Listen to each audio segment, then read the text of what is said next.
He may have another creative way that we didn't even think about to do this. I mean, the 50 by 100 picture that you have here, say you have a home on that lot.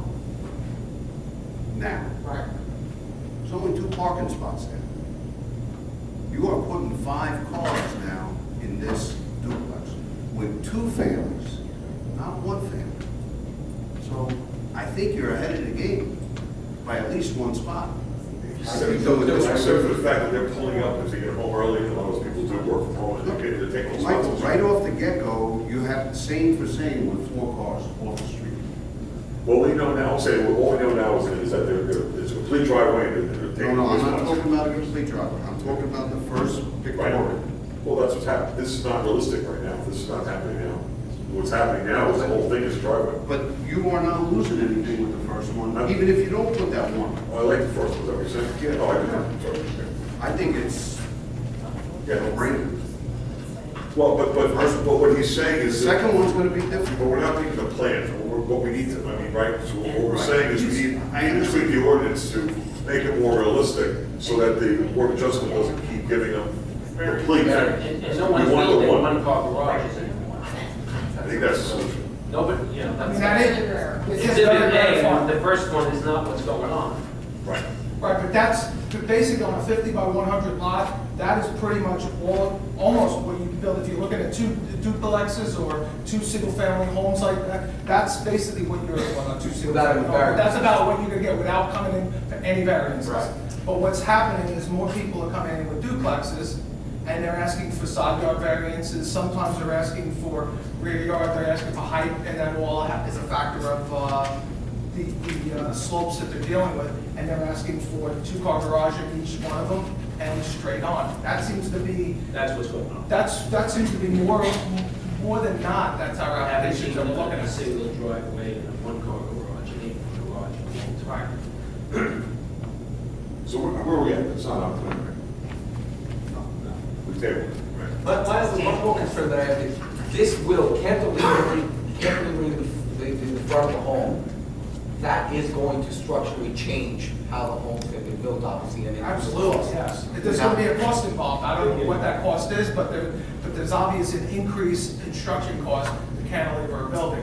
There's also gonna be an increased construction cost to actually set that garage back 10 feet, because now most of the time you're setting it into a cliff. It's going to make the house look a lot more commercial. It's not going to necessarily be attractive. Yeah, and I think that if that's the case, and if it's going to increase the cost, I think somebody's going to rather spend the money to try to go over the variance on the side yards and eventually get exhibit B. Does his suggestion, Greg and Phil's, are true to yours in terms of just making it simple and actually solving the problem or helping the problem with regard to what the zoning board does? Well, I think it's helpful. It's helpful. I think what you're looking at is you're looking at taking something that's totally unrealistic, and basically the zoning board is, for all intents and purposes, have ignored that. I mean, we constantly are writing it because it's obviously there, but they are ignoring it because they realize it's unrealistic. Yeah, and I think this is a signal to them to recognize the effort that we put into this to preserve on-street parking if possible. If possible, you know, they can always grant variance if the circumstances require it, but I do think they have now some leverage to make the development lot. We're actually making it, you know, we have something that's unworkable now. Right, what We're trying to make it you'll work. have then is you'll require them to put 20 feet between every driveway that you see. Right. Okay, whether it's on property or adjacent property. Now, taking that another step, you could look at it and say, well, maybe they'll grant one or the other. Okay, they'll grant one of the variances, but they won't grant both of those variances. So what that does, well, for all intents and purposes, is if they grant one and not the other, they'll actually have to put, the developer will have to leave a space open for a parking space in front of every 50-foot lot, whether it's in front of the property or between the properties. And that's it. I can't tell you the board is not gonna just approve both of them, but some emphasis is gonna have to be put out there to say, look, you're gonna have to, we're trying to meet here, but you're gonna have to try to hold fast with some of the variances. It's a good starting point. the board needs to understand that. You look at Myrtle, look at us, we don't do it now, we're not gonna have any curbs on them. Because they're all known, every house is known. Even some of the old timers, the people who were, reserve edge, all, they're selling theirs, and they're leaving, and they're not looking back. So, we need to do something. Any other questions? So you're giving direction to the borough attorney to draft an ordinance with the suggestion of Mr. Kaufman? Yes? We need a straw poll. Yeah, Barbara can take one so everyone knows we're on the same page. Hey Dan, why don't you surmise again? The section, right? I'll work with the. No, right now, verbally. Mhm. So they know, so we understand what we're giving direction to the borough attorney. What they're actually, okay, cool. Go from 40 to 20. The current ordinance.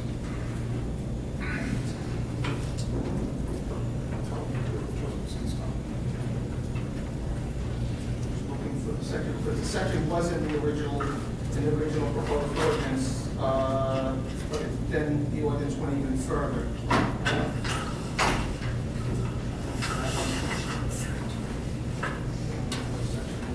Is it B, location of parking spaces? B1, problem, B, C, for each residence, provision shall be made for at least one paid usable portion of parking space. There's, No, that would create out of line, not. oh, there, it's F, no part of the driveway shall be located closer than 20 feet from other driveways, either on the adjacent parcel or on the same parcel as measured from the closest edge. What it is B1F currently says 40 feet between driveways adjacent and 20 feet, 40 feet if it's on the same property, 20 feet if it's adjacent. If it's rewritten, it would just say 20 feet regardless, whether it's adjacent or. And I'm sorry, I know it's talking about me. And I think if we go this and we start, first reading and adoption, we really need to talk to the people involved, and they need to be in line. So they need to understand and buy into this, or, we're doing this for nothing. And really be disappointed if they're not gonna, in most cases, stick to it. Why are you? I don't mean to be a party mover on this, but I just think that this is gonna be, it's not gonna be practical because it's gonna drive up the cost of construction.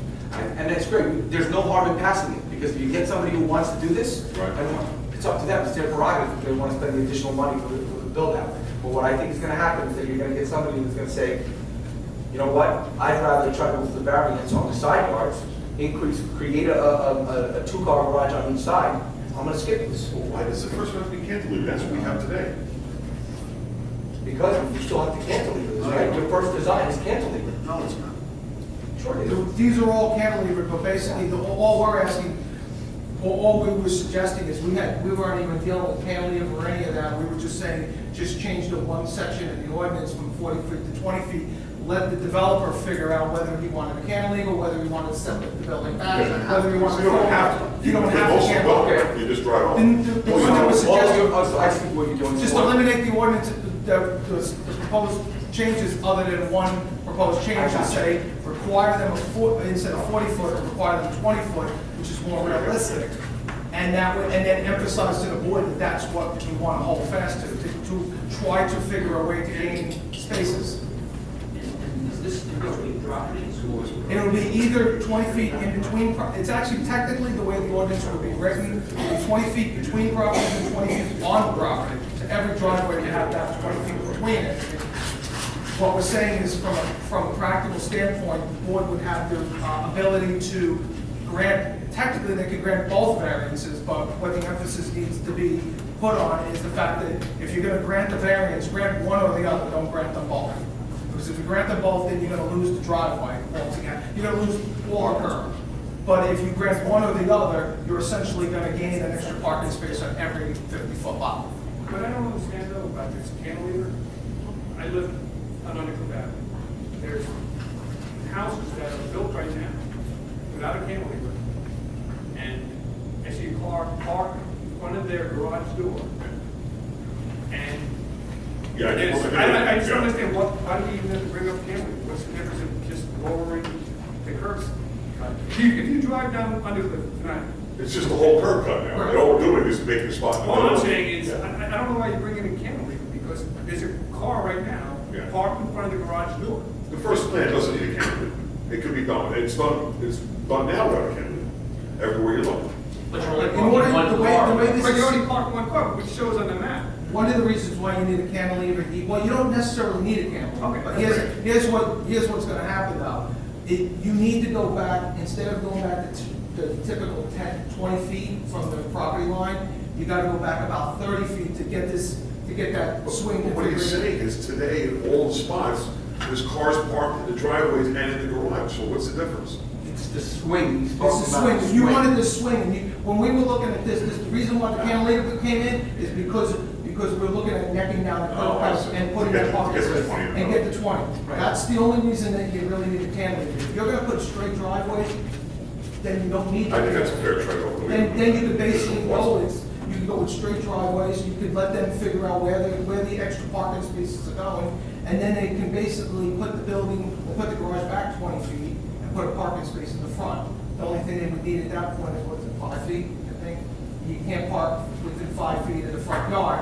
So basically, they would actually have to get a parking variance to park a car in front of the garage, if that garage is less than, well, 20 feet or less. We're gonna get one shot at this for the next 80 to 100 years, those houses are gonna be there, right, we get one shot. Even if it's $50,000 extra, you have to pay it, you gotta do it, because this is the way it's gonna be for the Mike, next 100 careful with that, because that extra $50,000 is a big impact on construction. You think that they're gonna go away for $50,000, this whole thing? Yeah. Mike, I'd be very careful with that, because you're talking about a significant increase. I think that's not our problem. Our problem is the next 100 years, we have to make sure we do the right Sure, thing. but also, the value of the residents' property, it's in our hands. I would take We that. I would do take something that like that, and down. you may actually deter certain builders from coming into town and building as a result of this. So you have to be very careful about what kind of an impact that can have on it. So I disagree with They this. go where they make the most money. Right, And forget it. you start chipping away at their profits. No, but I mean, Westwood, I mean, regardless, that can impact property values to a certain extent. And, this has to be carefully thought out, because, again, I think that what we're expecting to happen is not going to happen. That's my opinion. And second of all, I think you're gonna get people that are gonna sit there and go, I'd rather go for the variance on the side yards, and I'm gonna build 2-car garage on each side, and I'm gonna skip that. And you're never gonna see this design to build this town. wait, you're mixing metaphors there, Mike. You're saying that they're gonna go for these extra things that are gonna be far more expensive than just either pushing back or losing a little backyard. Far more, double that. But seriously, they're gonna increase their living space, they're gonna, they're gonna get more money for their value. That home is gonna be worth more money at the end of the day. This one home right here, when you put it on the market and you measure per square foot value on this, it's just gonna be much more expensive. Yeah, you're right, it's balanced. And that's what I think is gonna happen. So I don't think we're gonna have the impact that you guys think it's gonna have. If we pick up half of the new applications for a spot, and we do 40 next year, we pick up 20 spots, it's gonna make a big difference. Yes or no? If they do this. Right. Thanks, guys. Any further questions? Thank you very much. Thank you.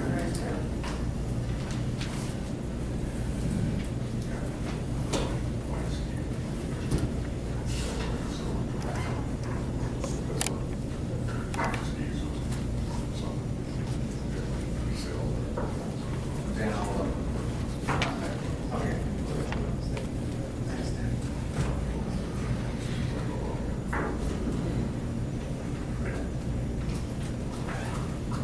Thank you. Right. Thanks, guys.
give the direction to the borough attorney to prepare an ordinance to amend chapter 240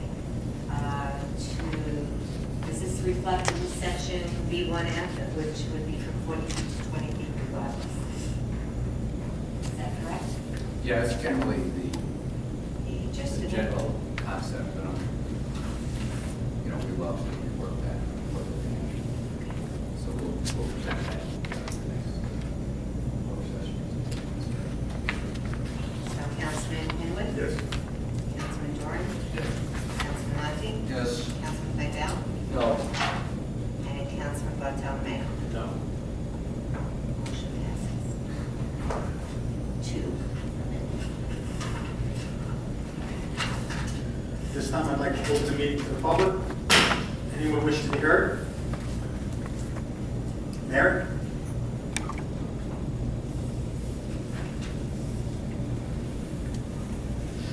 Keep in mind, we have 5 minutes. You have 5 minutes open to the public. Mary Hogan, 606 on November. I'm just going to go quickly through some of the resolutions that I had questions on before I hit the one on the Veterans Field. First is the 2014-180, which is the purchase of the new ambulance. There's no indication as to how much it is, and there's no paperwork attached to it that might indicate how much it is. The second is we're talking about there's an ordinance that says, that talks about changing establishing a position of a dispatcher, or it's not a dispatcher anymore, whatever the title is. And I know that we hired somebody for that position, and I don't ever remember it being advertised. We have another hire on tonight's agenda that I don't see anything ever having been advertised for that position. I also have a concern, you're talking about hiring the first environment for the contamination at the marina. And the contamination at the marina, according to the DEP, et cetera, is possibility of contamination of groundwater. And I was wondering if that's contaminated, why we're having all our events there in the summer, since Veterans Field is closed because of contamination. We actually have contamination also on that site. And now, the one that I wanted to talk to you about is Resolution 2014-174, which has to do with the increase in the Veterans Field payments to First Environment from $46,950 to $131,347.50. Among the things they indicate in their additions to that resolution is that they also did 50 samples from the representative materials stockpiles on the site. And I have seen stockpiles on the site, but I have not seen them covered. So I was wondering which of the possibly contaminated ones that they're doing the samples from, and shouldn't they be covered?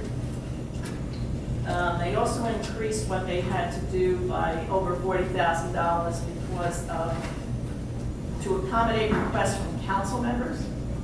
And I didn't remember when that was discussed and which council members had made that suggestion to increase the, what they did was they brought in another drilling machine in order to get all the borings done by June 20th, and that was another question I had. Have they all been done? And I don't remember the discussion to increase that by over $40,000. It says under responsibility, the consultant will, whenever possible, provide the client with the opportunity to notify the agency, they're talking about the DEP, et cetera, before the consultant notifies them. So I was wondering if this was also in the terms contract, and if actually the terms had contacted the borough before they had contacted DEP. So in other words, they're allowing you to notify the DEP as opposed to them notifying the DEP. But if you don't, then they will notify the DEP. That's in this new contract. They also talked about provisions for drilling, that the property, that the things that are brought out, that they will be put in drums and, kept because they are contaminated, and that it is the borough's responsibility to get rid of it. And I was just wondering if that has ever been done and where it has been transported to.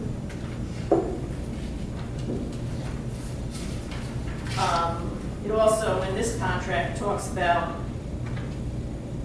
unless that the borough has to continue to represent and hold harmless the consultant unless it has been proved that the consultant is solely negligent for contamination on the site.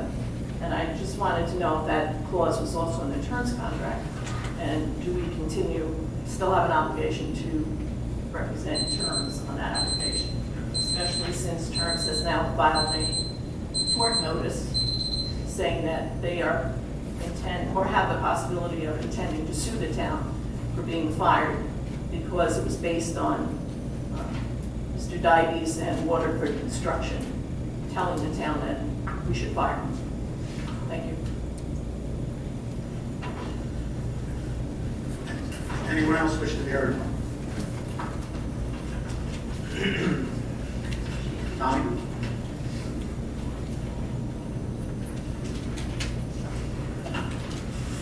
Good evening, Mayor, members of the council. I just want to rehash to some extent a little what was said in my presentation. In reference to Green Acres and the whole scenario leading up to the acquisition of the Edgewater Marina.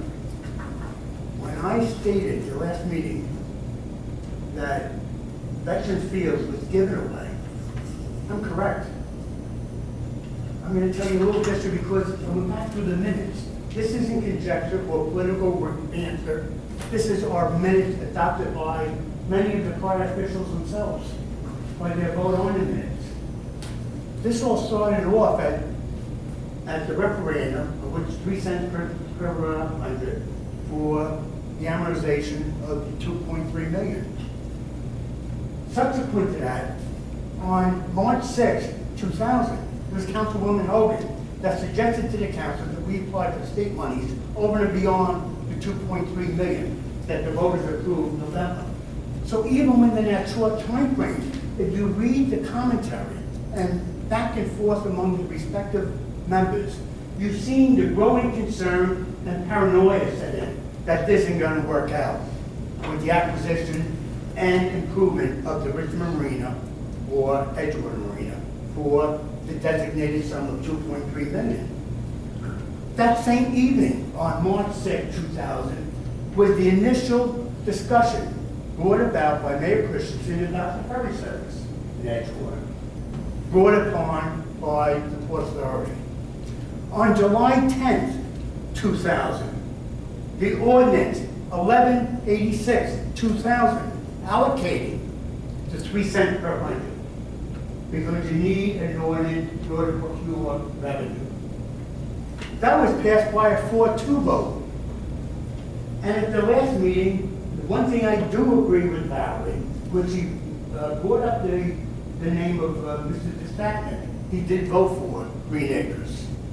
Okay, he was very supportive of then the coalition against Christensen that consisted of Hogan, Rose, Bardinas, DeStatnik. And that was voted on 4-2. That same evening, Mayor Christensen voiced his growing concern about to continue in growing monies.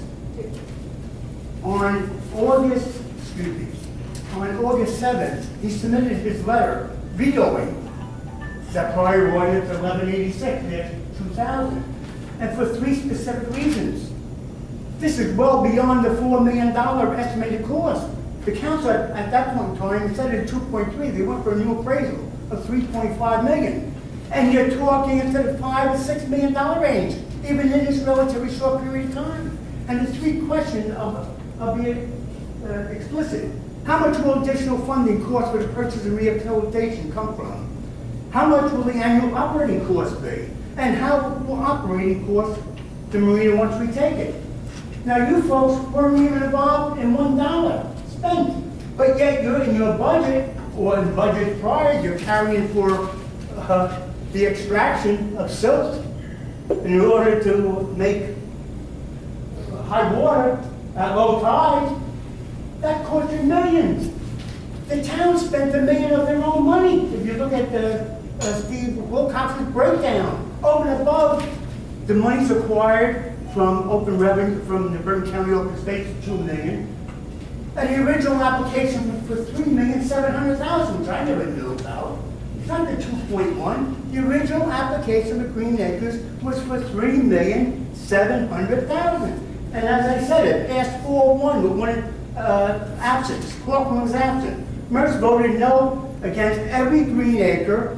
She voted no against every ordinance appropriating the 3 cents per land acquisition.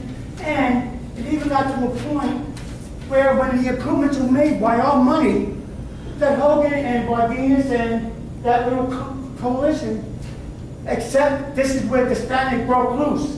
They wanted us to apply for a waterfront permit for the improvements made to Veterans Field. I do not know if it was for drainage or for lighting or what have you. I'm talking about the resolution itself. And it was denied with Christensen casting sign vote. That's in the static. And he made reference to, this is getting out of hand, the cost of this acquisition. And don't forget, when you took this property off the tax rolls, you were getting $55,000 a year in annual revenue. The one thing, then you get to the Rossi list. The Rossi list is all Valerie Bardinas. Totally. The Green Acres, Mary Hogan directed Mr. Shelby. Green Acres, do you remember during that conversation with the people up at the Edgewater Colony? But she said, Mr. Tansey, there was no mistakes made with this Rossi list. I personally oversaw each and every block and lot number that went on. Well, you bought it. And we all know, Valerie says what she means and means what she says. Thank you. Anyone else wish to be heard? Valerie?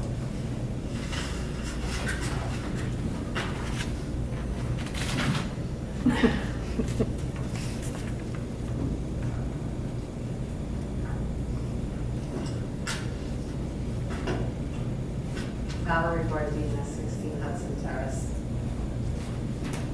I think I've just been accused of trying to obtain Green Acres money, and I did it all by myself, and the Rossi list. So I just need to say that Mr. Tansey is correct, that I was supportive of Green Acres funding. I think and I thought it was a great idea. And I'll tell you why. Because it was to preserve Veterans Field in perpetuity. Unfortunately, I did not know perpetuity in Edgewater meant 1 week, 2 weeks, 3 weeks. Yes, he's right. I supported Green Acres funding. And at the time, the next council meeting, I'm going to find them. I have the literature that people who ran against me were putting out, which were racist and inflammatory literature saying, you know, stop this, they're opening our fields. You know, if you let them, they will come, they. And they had racist, stereotypical people holding boom boxes, walking over the George Washington Bridge. I will be very happy to bring that here and make it public. I was against that. See, quite frankly, the law says that you cannot close your parks to anybody in this town or country. The parks are public. You cannot keep them just for yourself. That's why you're allowed to go